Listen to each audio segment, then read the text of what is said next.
What's going on today, Internet? Selfish here with Retrospect. Today we're going to take a look at the Powkiddy RGB30. This is an interesting handheld that I passed over a couple of times. Now I've been using it for a little over a week now, and I've got a lot of things to say about it, so let's take a look.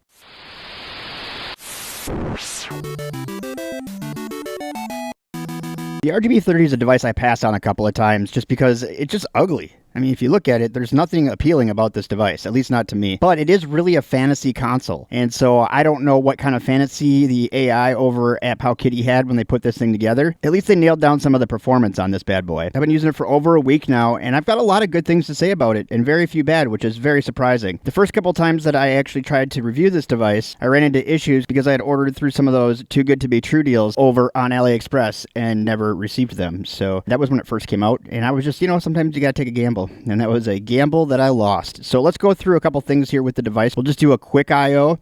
Like we always do, we'll start at the top here. We do have our inline shoulder buttons. We do have our power and our reset button. We do have an HDMI out hole, which is really good. This actually works as a really good controller with playing games if you consoleize it without even needing to hook a controller up. This just feels good as a controller. We do have our volume up and down. They are backward like Powkiddy likes to do. I don't know why Powkiddy does this, but I'm constantly upset when I turn this on and it's so loud in the background music on here, and I continue to turn it up instead of turning it down. On the back here, we have 4 screws and these cool little texture things that are also on the front. They don't do anything. They don't make it grippier, but they do make it look a little bit nicer.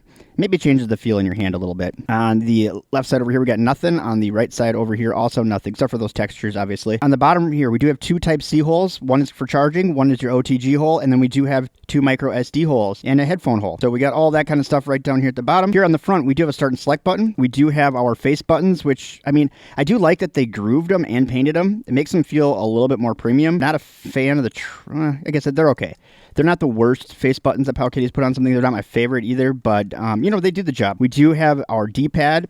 This D-pad, they must have known was going to be slippery because they put the little arrow grooves on here, and this thing, your hand flies right off of it. You end up getting some accidental diagonals. I know some people have complained about the actual membranes behind this D-pad. I don't think that's the problem at all. I think it actually is just your hand slips because there's just no grip to it. That's a weird thing to say, but if you know how D-pads are normally made, they're a little bit dished. You're not seeing here really at all. So this is pretty flat, and it's very glossy. And so what you normally would get, you get like a little dish, and then that's actually what helps hold your hand in. So even if it's glossy, you're not going to fly off. But it almost seems like they thought that that was going to happen because, again, they put these grooves on here to try to hold your hand in. Doesn't really do anything though. We do have our Joy-Cons. These are Switch style Joy-Cons, and yes, they do have L3 and R3 on them. They're okay. They're not the best joysticks, but a lot of games on here you're not going to use joysticks for anyways. I have noticed though, if you do some racing games like I tend to do, they do pull a little bit, so I'm not sure if they're not centering out right or what.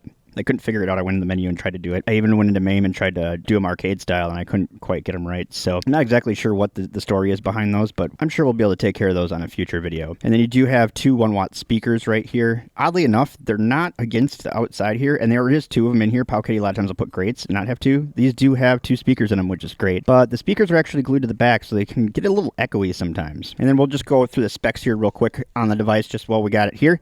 We do have a 4-inch 720 by 720 LCD screen. This is the ball of the show because it's a 1:1 aspect ratio. You don't see 1:1 aspect ratio handsets out there. That's what made this so popular, and it's specific to a couple of systems. Any system can play on it, and sometimes you'll even see a bigger screen area that's not bordered. It's kind of infrequent on some of the other ones, but some of them work perfectly on it. This is an ARM quad-core Arcade 3566 at 1.8 gigahertz. We've reviewed a lot of those devices by Powkiddy, so we won't do a ton of gameplay today. They all pretty much operate the same, but there are a few things I do want to show you on here. And this is a very rare instance where Powkiddy actually put Wi-Fi on the device. They're notorious for not giving it Wi-Fi or Bluetooth. This one does have Wi-Fi 5G, and it does have Bluetooth, and it does have a 4100 milliamp battery. They say 8 hours. I say 4 to 5. Not even, probably 3 to 4, depending on what you're playing. I can blow through this battery pretty quick. In fact, if you're playing something heavier like N64, it's not even going to last the 3 hours, I don't think, at least in my experience. So we already had it fired up, so let's just take a quick look. And yes, I know I'm behind the curve on doing reviews on this. We'll get to Pico 8, but we'll do that last. This is a great device for your Game Boy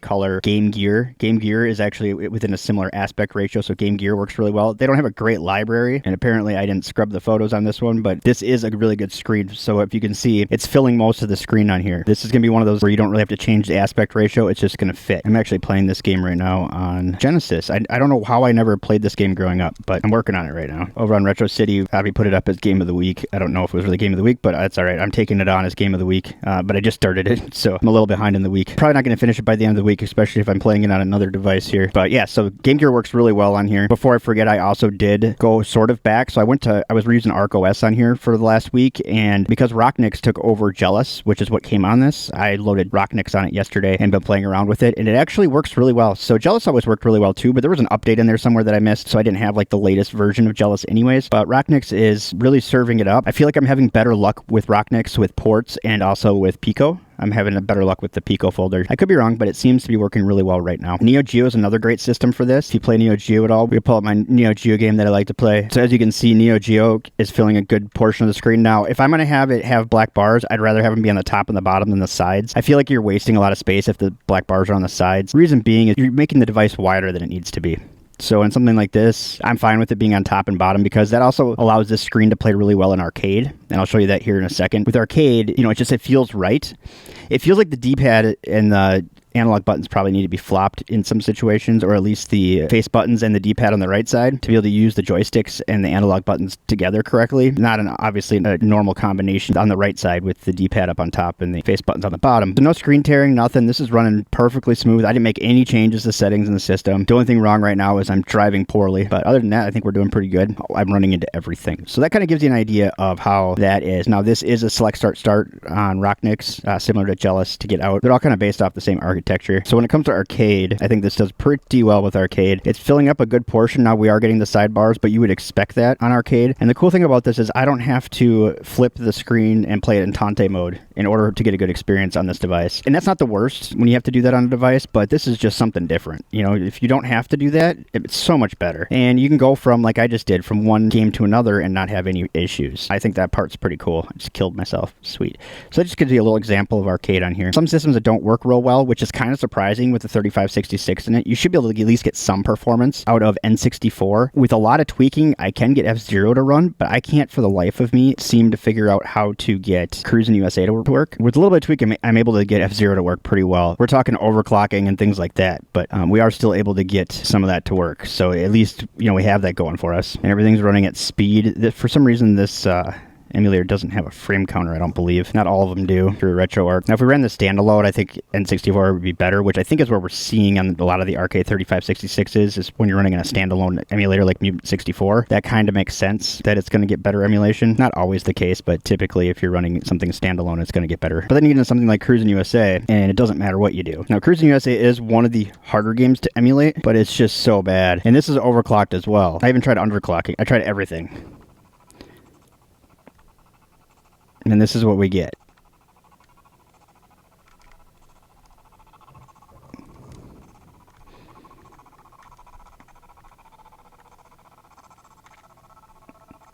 So it's not there.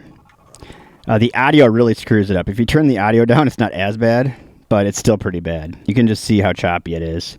And again, I've tried overclocking, underclocking. I've tried changing the emulator and the cores. I've tried everything. This is the best I've gotten it to run. Now, I don't personally like playing PlayStation on here, but it works pretty darn well. Oh, no, but it does forget your controller every time. I don't know what it is going on, but if you have to go in and reset this controller. It forgets that you have analog.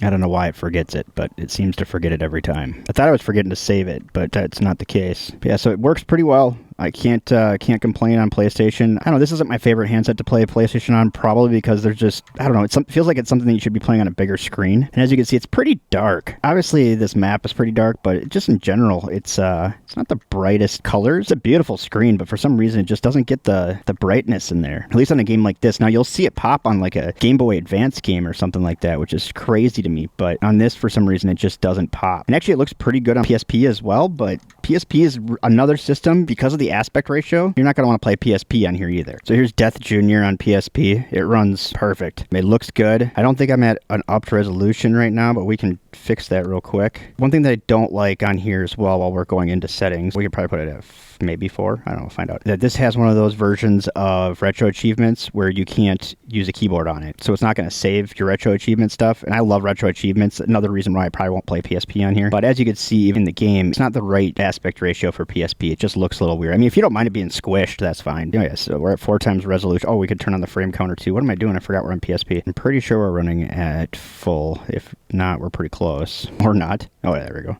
So we're running at, what, 20... we're running at 30 frames per second, and then some. But at least this one has the sticks down right. The game's another one that's really dark, so it makes it kind of hard to see. But yeah, so look at how squished you are. You have so much extra room here. It just doesn't make sense to play this on here. So there's two really cool things about this device that I think that one of them everybody talks about with it, and the other one nobody does. So we'll start with ports. Nobody talks about this, really. But ports work great on this. We're probably not going to be in the game, but at least you can kind of get an idea of what it'll look like to load a port on here. We'll see how fast it loads, because sometimes ports take frickin' forever to open, but Half-Life works great on this device. I played Half-Life in a whole bunch of different, I'd say, atmospheres. There was the version for Dreamcast that never was launched, but has since been released, so I've played that before. I played the original Half-Life. I played it on PC. This runs as smooth as any of them. It's pretty amazing on a device like this. I don't know what those guys at Portmaster are doing, but they are killing it right now. I mean, seriously, they are doing some good work. The visuals aren't quite there, but they're pretty damn close. I mean, it's pretty much there. I've had no complaints about this. Now, we're not going to get to kill anything because it takes about 20 minutes to get off this tram, and then it still takes like another half hour before we get to kill anything. But I just wanted to kind of show you that yes, ports do work on here. Now, the bell of the ball, Pico is pretty much what this device is made for. It is in a 1:1 aspect ratio. If you're not familiar with Pico 8, it is a fantasy console, and pretty much anybody who wants to learn how to do gaming or write games, a lot of people start with this, especially when they're at school for programming. So you really do sometimes see some really crazy games. If you're familiar with the game Celeste, that started on here, and then they remade it for a console version of it. But the original one is on here, which is pretty cool. People remake a lot of games on here too, which is pretty neat. I like this game. Kind of reminds me of Captain Toad, the Nintendo game. The only thing I don't like is I haven't figured out how to save this game, so every time I do this, I have to start over, which seems crazy to me. But you have all these options on here. This is a puzzle platformer, I guess you could call it. So you want to get down here, you want to go through the other side. So you pretty much pick up these squares as part of it. So you see these squares here.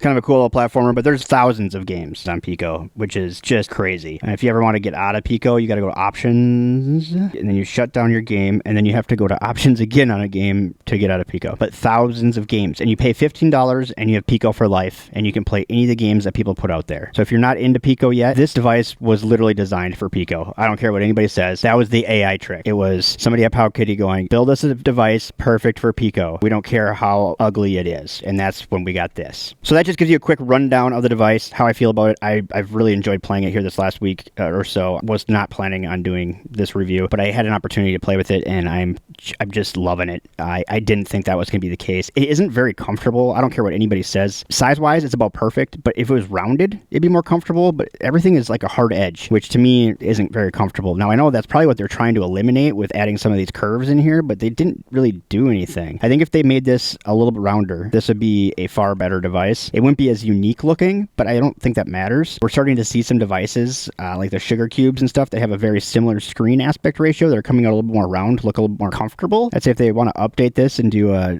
other than the RGB20SX that we know that's coming out, which is this but in a more vertical form factor, which might actually eliminate the problems that I have with the comfort, but I would imagine that we could do a RGB30S or something and have it be more compact and comfortable. They kind of introduced this to the scene, and it's phenomenal. It has been around. These aspect ratios were around back in the day when the Neo Geo Pocket and stuff were out, but really haven't seen them in a long time, so this is pretty awesome. I also do not like this D-pad. Obviously, Powkiddy, I feel like I said before, knew that was a problem, and that's why they texturized it, but it's still not good. And these joysticks are okay. As far as Powkiddy joysticks go, they're probably in the top, 60% or so. They're doing pretty good. 6 out of 10 maybe for Powkiddy. I would probably replace these. I like these buttons. These are more of a premium button than they've done before. I'm still undecided if I like how they feel when you're playing a game. This is a little rough with the texture, but I think the texture is what makes the button, so it's kind of like you got to take the good with the bad. So I haven't really made my mind on that one yet. And it's kind of a boring, there's a lot of opportunity back here. They could have put the grips in here. This device is pretty pocketable. I keep it in my pocket, and I don't think that adding a half or quarter inch on the back of here just to give it a little bit of a bump would have been a big deal. So kind of missing out on that. I think that they missed a big opportunity there. One other thing with this too is if you're finding yourself with letterboxing, depending on the system you're in, instead of being in a 4:3 aspect, play things in an 8:7. It'll take up more of the screen, and you can't really tell the difference when I look at the games. So if it's something that's supposed to be in a 4:3 aspect ratio and you want it to fill up more of the screen, put in an 8:7. It works pretty well on here. One of the reasons why I carried this around for a while and wanted to get to learn and know it and know what needed to be fixed and things, you guys picked this as a device you want me to mod. So I'm working on collecting the parts right now. So soon I will do a mod video on this. Probably a lot of similar stuff we do in other mod videos, but we'll try to make it a little different, you know, try to make it a little unique if we can. I know I just said I didn't want to play PlayStation on here, but I might still put some PlayStation themed stuff on here. I've made a few orders, and what I really wanted was some Super Nintendo stuff, but it wasn't available at the time, and now it is. So I don't know. We'll see when we make the video. Could be one thing like that or another. We will find out here shortly. So stick around. If you don't subscribe to the channel already, hit the subscribe button down below. We're gonna pull this entire thing apart. Even if you just need the video for a how-to in case something breaks and you need to know how to fix it, it'll all be there for you. So we'll pull this thing down to its guts and we'll put it all back together and we'll make it all kinds of fancy. We're gonna spend more money on souping it up than the device costs itself, and these have really dropped in price lately too. So that was the other reason why I thought that this would be good. So you guys made a good choice here in voting for this to be modded. There's one other device that actually tied this, and we will do another video on that device here soon, and then we will talk about what we're gonna do on that one as well. Like I said, if you haven't subscribed already, go down and hit the subscribe button. We will take care of this here. As soon as the parts all get in, I will do a mod video for you here. If you haven't liked this video yet, please do me a favor and like. And if you haven't shared it, I don't know what you're waiting for, but share this video with your friends, because sharing is caring, and you know, we care about each other on this channel. We're all in this journey together. If you're still here, there's a couple videos up here on the screen that YouTube chose for you and things that you're gonna like. So do yourself a favor, click on one of those, and maybe you'll find something else that you're interested in. Anyways, that's all I got for today. I'm out. Bye-bye!